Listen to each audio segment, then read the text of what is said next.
Does a Scrum Master help identify what skills are needed in a team? And if so, how do they go about that? Well, that's a bit of a tricky question because yes, they likely would. But it's not really the core of their role. So what we're looking to is the team as a whole, the Scrum team, but particularly the developers, to recognise the skills that they need to solve the problem in front of them, create the value for the customer. And a Scrum Master's involvement in that is going to vary wildly. They could be inside that conversation, talking about it, recognising that the team need a stronger hand. The team need to come up with the answer. It's not on the Scrum Master, it's not on them solely. But they may fall in that camp of saying, well, they're not talking about this. They need a steer to recognise there's new skills needed. There's a new type of work coming up.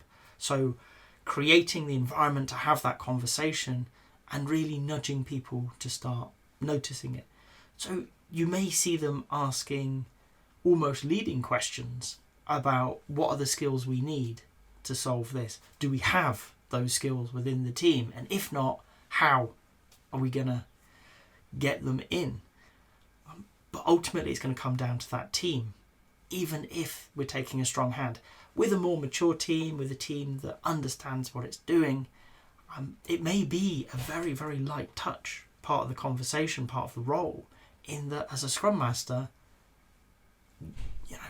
I've had it with teams where they've recognised, no prompt for me, in fact I likely couldn't have recognised, they've noticed that the role is changing, that the skills needed within the team are shifting, so they have said we need it. So I think the short answer is no.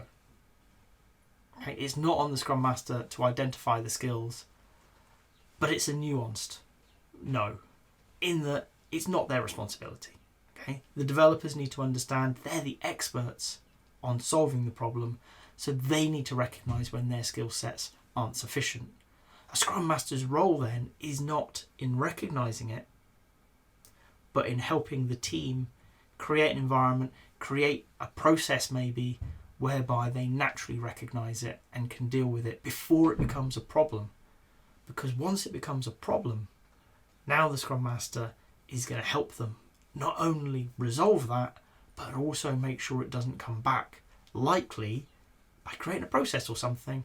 It might just be as part of your refinement that you just ask, do we have all the skills to get this done?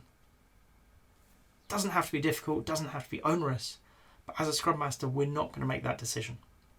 All we're going to do is set it up so that the team have the right conversation at the right time so that they can make that decision. If you've got to this point in the video, I hope you've enjoyed it. If so, a like would be appreciated. If you want to hear more from me, more answers to questions that maybe you've got in the Agile world, please subscribe to the channel. And if you've got a question that you really want answered, drop it in the comments. I promise we'll get around to it. Thank you.